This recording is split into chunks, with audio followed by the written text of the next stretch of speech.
안녕하세요. 올 연말이나 내년 초쯤으로 결혼식 올릴 예정이었던 29살 여자입니다.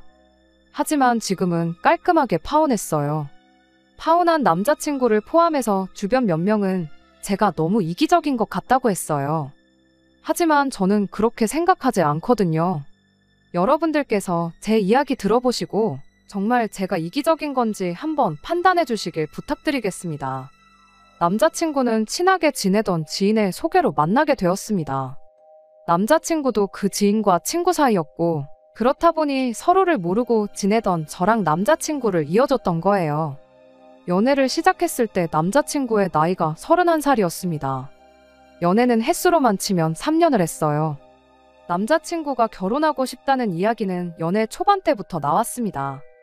연애 시작하고 첫 해를 넘기며 지나가는 듯이 이야기를 먼저 꺼내더라고요. 나도 이제 32이지 않냐. 연애도 연애지만 결혼 생각도 해야 할 나이다 하면서요. 그땐 그걸 당연히 청혼이라고 생각하진 않았어요. 하지만 그 덕에 저도 어느 정도 결혼을 염두에 두고 만남을 이어왔어요. 그런데 그 이후부터 남자친구가 본격적으로 결혼에 대한 굳은 의지를 내비치기 시작했습니다. 제가 이야기를 들어놓고 모른 척을 하는 건 줄 알았나 봐요. 레파토리는 맨 처음 말했던 것과 똑같았어요. 내 나이가 이제 벌써 32이다 어쩌고 저쩌고. 한국에서는 그 나이에 결혼하는 게 늦은 것도 아닌데 나이 타령하면서 조선시대 같았으면 벌써 애가 장가갈 나이다 이런 식으로 이야기를 하는 겁니다. 뭔 소리를 하고 싶어서 저렇게 나이 타령을 하는 건가 싶었는데 나중에 가서 하는 말이 하루빨리 결혼해서 자리 잡고 안정적으로 사는 모습 보여드려야지 부모님께 효도하는 거 아니겠냐 하는 거예요.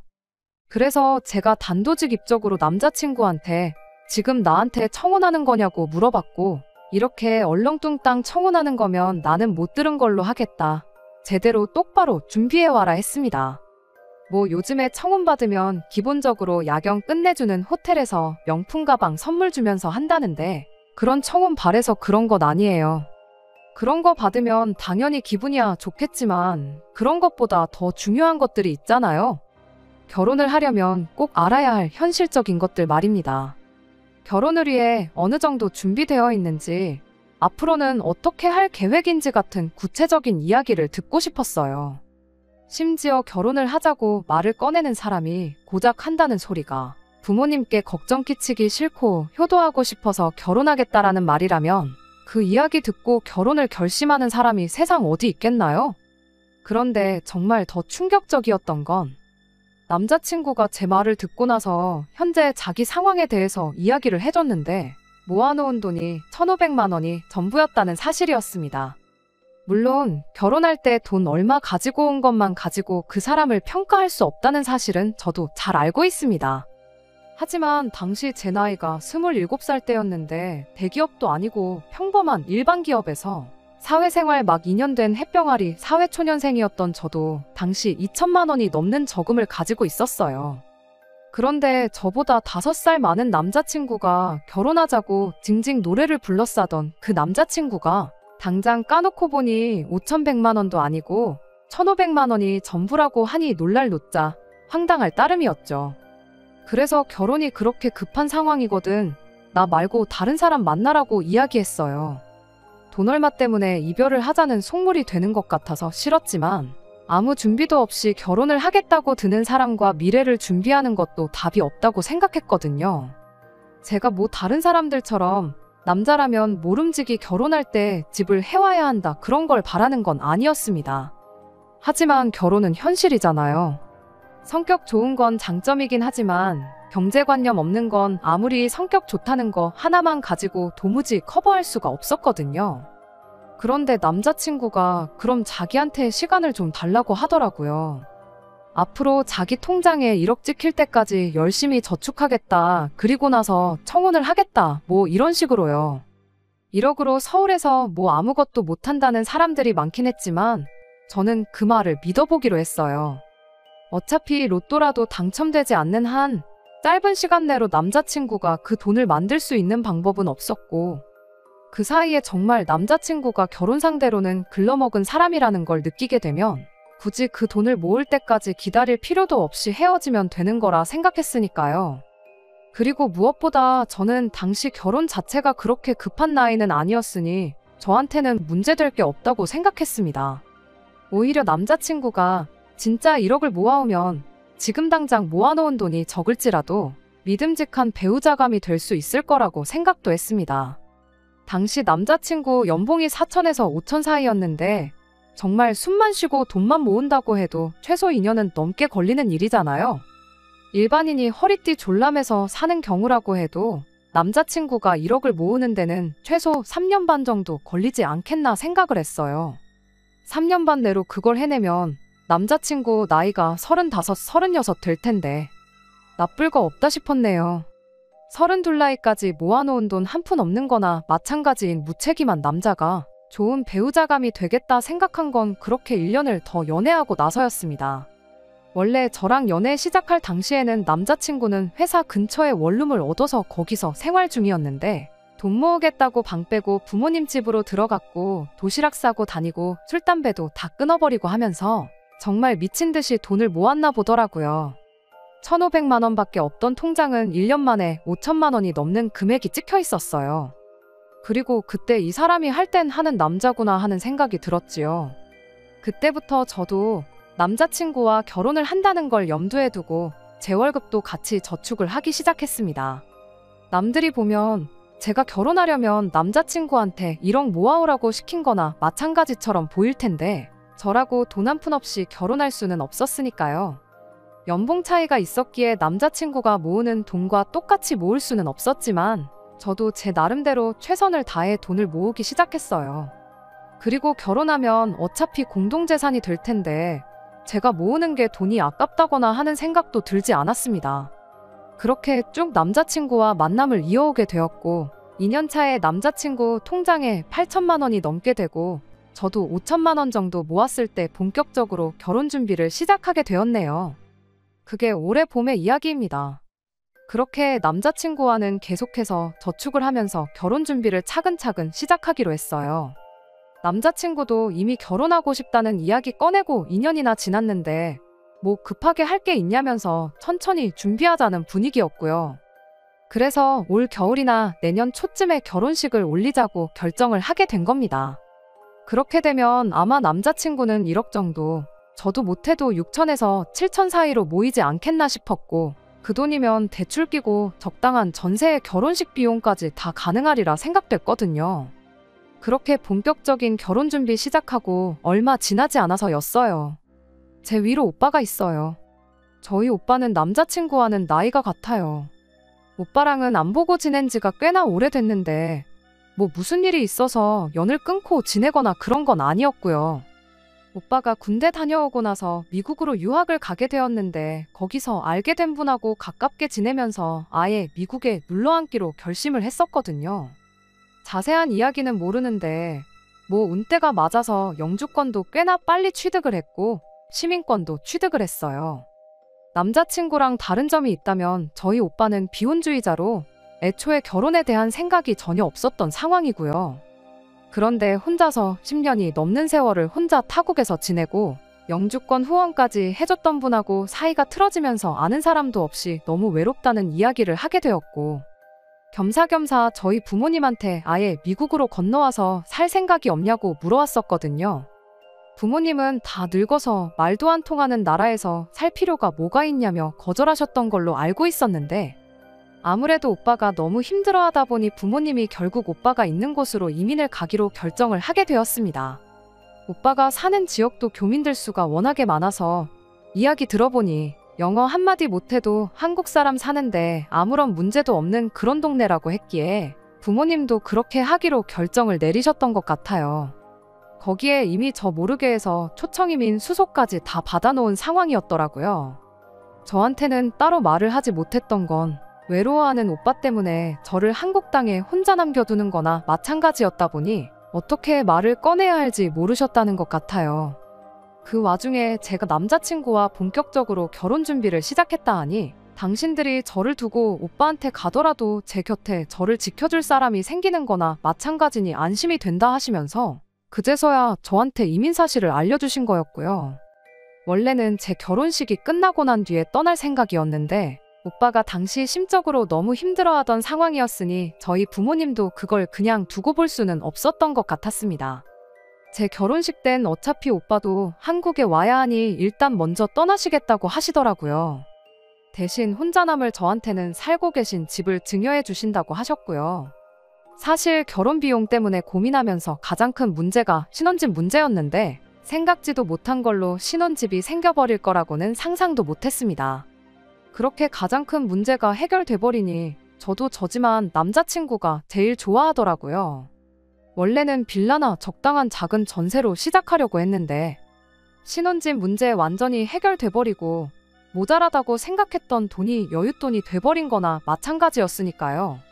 아무래도 부모님이 쭉 살아오신 집이라 집이 오래되기도 했고 해서 리모델링은 필수로 해야 하는 상황이었어요.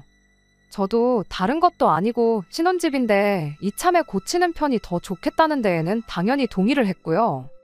남자친구가 모아놓은 돈으로 리모델링을 하고 나머지 혼수를 다 채워오기로 했습니다. 그래도 대충 견적내보니 돈이 남겠다는 생각이 들었고 남자친구는 그 돈과 제가 모아놓은 돈으로 외제차를 사자느니 어쩌자니 하는 이야기를 하더라고요. 남은 돈에 대해서는 천천히 생각해보자고 했어요.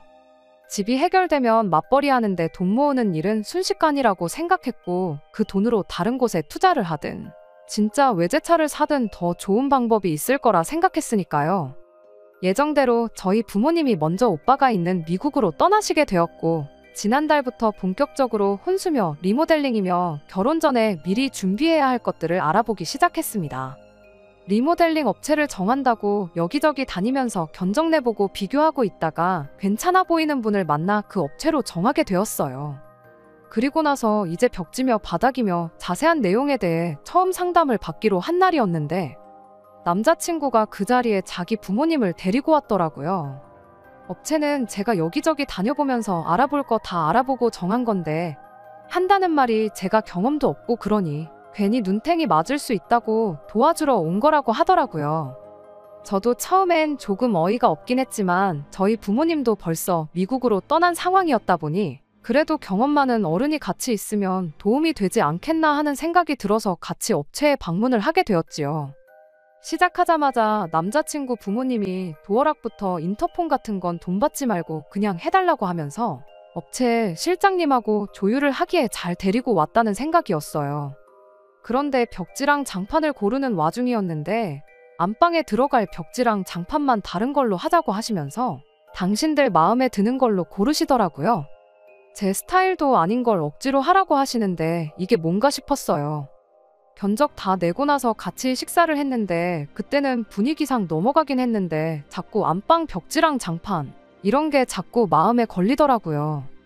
방 3개짜리 아파트긴 하지만 이러나 저러나 잠자는 시간 포함하면 하루 중에 집에서 가장 오랜 시간을 보내는 방인데 장판이랑 벽지가 제 마음에 안 들면 정이 안 갈 것 같아서요. 그래서 남자친구 부모님 같이 식사하는 자리에서 벽지랑 장판은 그냥 집 전체 똑같이 통일성 있게 해야겠다고 말을 꺼냈죠. 그런데 그 말을 듣더니 두 분 반응이 얘가 무슨 소리를 하냐 하는 반응이었습니다. 이어서 나온 말에 저는 어이를 상실하고 말았어요. 아니, 그때 이미 이 결혼은 끝장났구나 하는 생각을 갖게 되었습니다.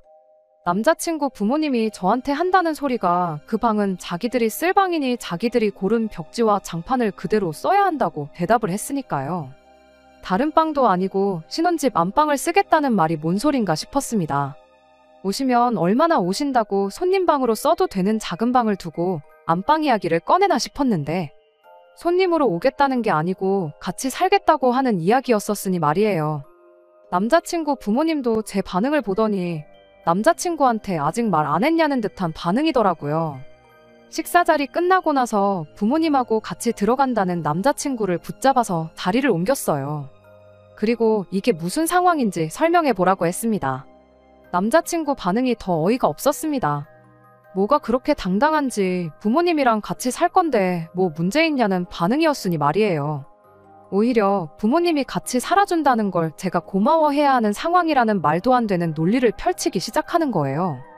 장점이라고 설명하는 게 부모님이 우리랑 같이 살아주면 하면서 마치 저희를 위해서 엄청 희생한다는 말투로 말을 하더라고요. 일단 우리는 맞벌이를 하지 않느냐. 그렇게 되면 퇴근하고 와서도 집안일에 또 남은 기운을 써야 하는데 자기 부모님이 같이 살아주시면서 집 정리고 빨래고 청소고 식사까지 다 준비해 주실 거다 하면서 그 덕에 제가 집안일로부터 자유로워질 수 있으니 저한테는 무조건 이득이라는 겁니다. 안방을 쓰는 이유도 따로 있다네요. 안방이라고 해봐야 솔직히 잠만 자는 공간 아니냐고. 집에서 가장 넓은 공간을 잠만 자는데 쓸 이유가 하나도 없다는 거예요. 퇴근하고 오면 우리는 식사하고 TV 보고 거실에서 시간만 보낼 텐데 오히려 화장실 딸린 안방을 쓰겠다는 자기 부모님한테 감사해야 하는 거라고. 괜히 생활동선이 맞물려서 오며 가며 마주치면 서로 불편하지 않겠냐고. 그런데 화장실 딸린 안방 쓰시면 부모님이 우리 퇴근하고 나서도 방에만 계실 수 있으니 불편할 게 하나도 없다는 거죠. 방이 넓으니 거기에 TV 하나만 더 놔드리면 저녁 식사할 때 빼고는 부모님하고 마주칠 일도 없다는 거예요. 마지막으로 제가 남자친구 부모님한테 오히려 감사해야 한다는 이유를 듣고 결혼에 대해서 다시 생각해보자고 한마디 해버렸네요. 제 명의 집에 자기 부모님이 와서 사는 거니 이건 시집살이가 아니고 오히려 우리 부모님이 얹혀 사는 거라는 말도 안 되는 소리를 하더라고요. 부모님이 우리 집에 얹혀 살면서 며느리 눈치 보며 집안일도 다 해주신다는데 당연히 제가 감사해야 하는 부분이지 않냐는 뻔뻔한 소리를 아무렇지도 않게 하더라고요. 이게 뭔 미친 소리인가 싶어서 그러냐고. 그냥 결혼에 대해서는 다시 생각해보는 게 좋겠다고 대답을 했습니다. 그랬더니 남자친구가 다짜고짜 저보고 너 때문에 2년을 더 낭비를 했는데 이제 와서 집 생기니까 파혼하자는 소리를 할 수 있냐며 이기적이라고 입에 개거품을 물면서 따지더라고요. 저희 오빠 이야기까지 끄집어내면서 따지기 시작하는데 너는 너네 오빠가 부모님 모시겠다고 할 때는 찬성해서 부모님 말도 안 통하는 미국 땅에 보내놓고 나도 똑같은 아들인데 부모님 모시겠다고 하니 그건 싫다고 할 수가 있냐더라고요. 사람이 언행일치가 돼야지 달면 삼키고 쓰면 뱉고 그러면 안 된다는 겁니다. 제가 말도 안 되는 억지 쓰지 말고 헛소리도 통할 사람 앞에서 하라고 한마디 했지요. 그리고 분명히 마지막 기회까지 줬어요. 지금이라도 늦지 않았으니 합가 이야기는 나랑 상의된 적도 없고 앞으로도 그렇게 할 생각 없다는 사실 부모님께 정확하게 알려드리라고요. 그렇게만 하면 지금 일은 제가 없던 일로 하고 예정대로 결혼 준비를 하겠다고 했죠. 남자친구는 끝까지 그 고집을 꺾지 않더라고요. 오히려 목청을 한껏 높이면서 한다는 소리가 집은 너가 부모님한테 물려받은 집일지라도 결혼하면 우리 공동재산이 되는 것이고 또 자기 돈으로 리모델링을 하기로 했으니 일부일지라도 그 집에 자기 지분이 있는 거라고. 그러니 그걸 제멋대로 하게 두지 않을 거랍니다. 말도 뭐 통하는 사람한테 해야지 대화지. 아예 들어먹을 것처럼 보이질 않더라고요. 솔직히 제가 여기서 상황이 이렇게 된 마당에 미쳤다고 남자친구한테 결혼해달라고 빌어야 할 상황도 아니잖아요. 그래서 깔끔하게 파혼하자고 했어요.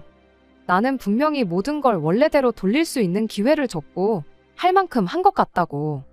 이미 결심이 그렇게 굳은 것 같은데 며칠 생각할 시간을 준다고 바뀔 것 같지 않으니 이 자리에서 깔끔하게 갈라서자고 했지요. 어차피 리모델링, 아직 벽지랑 장판 같은 간단한 것만 결정한 상황이지 계약금을 치른 것도 아니고 남자친구 돈 한 푼 들어간 것도 없는데 내가 부모님한테 물려받은 집의 지분을 요구하는 것 자체가 말도 안 되는 상황이잖아요. 괜히 시간 끌어서 열쇠 구멍 하나라도 바꿨다간 이대로 코꿰일 수도 있겠다는 생각이 들어서 저도 재빠르게 파혼 선언하고 관계를 끝내버렸습니다. 남자친구는 그 상황에서도 너네 가족들 전부 너를 두고 다 미국으로 가버린 상황에 자기 부모님이 저희 부모님을 대신해서 곁에서 지켜주겠다는 걸 거절한 걸 두고 평생을 후회할 거라며 큰 소리를 떵떵 치더라고요. 그런데 큰 소리 떵떵 치고 결혼 엎어버린 것과 다르게 남자친구한테서 한 달도 안 돼서 다시 시작하자는 연락을 받게 되었어요. 같이 사는 건 당연히 없던 일로 하겠다고 하는데 솔직히 그 말에 믿음이라곤 일도 가지 않았어요. 나중에 말 바뀔지 누가 알겠어요. 그래서 이렇다고 또 연락 올 줄 모르고 전화번호 차단 안 한 내 잘못이라고 한마디 해주고 연락 끊어버렸습니다. 그리고 얼마 지나지 않아 남자친구를 저에게 소개해준 지인에게서 연락을 받게 되었습니다. 남자친구랑 제 소식 들었다면서 그런데 그 지인이 남자친구 편을 들어주더라고요. 남자친구가 결혼이 급했는데 저 때문에 2년 넘는 시간을 더 보내지 않았냐.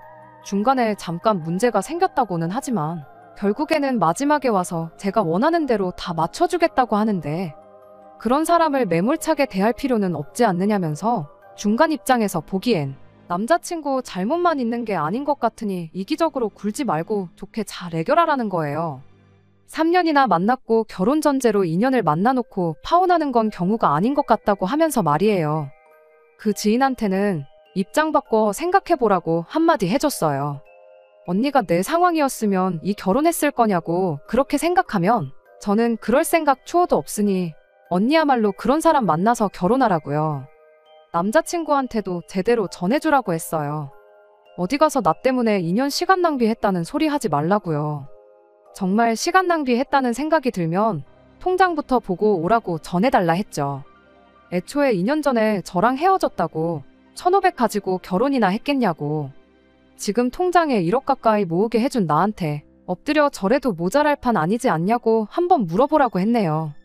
그리고 지금 1억 모아놨다고 해서 당장 안방은 시부모한테 내주고 결혼 생활 시작할 사람 찾아야 하는데 요즘 세상에 그런 사람 찾을 수나 있겠냐고. 똥 묻은 개가 겨 묻은 개 나무라지 말고 주제 파악부터 하라고 전해주라 했습니다. 그리고 그 언니랑도 앞으로 연락하지 말고 지내자고 했네요.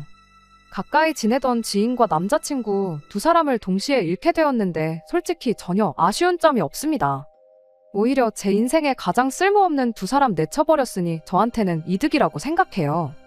제 선택의 아쉬움도 후회도 없고 지금은 되려 못한 말 다 쏟아버린 것 같아서 속이 후련합니다. 끝까지 들어주셔서 감사합니다. 오늘의 사연은 여기까지입니다. 구독과 좋아요, 알람 설정 부탁드리고 더 좋은 사연으로 다시 찾아뵙겠습니다. 감사합니다.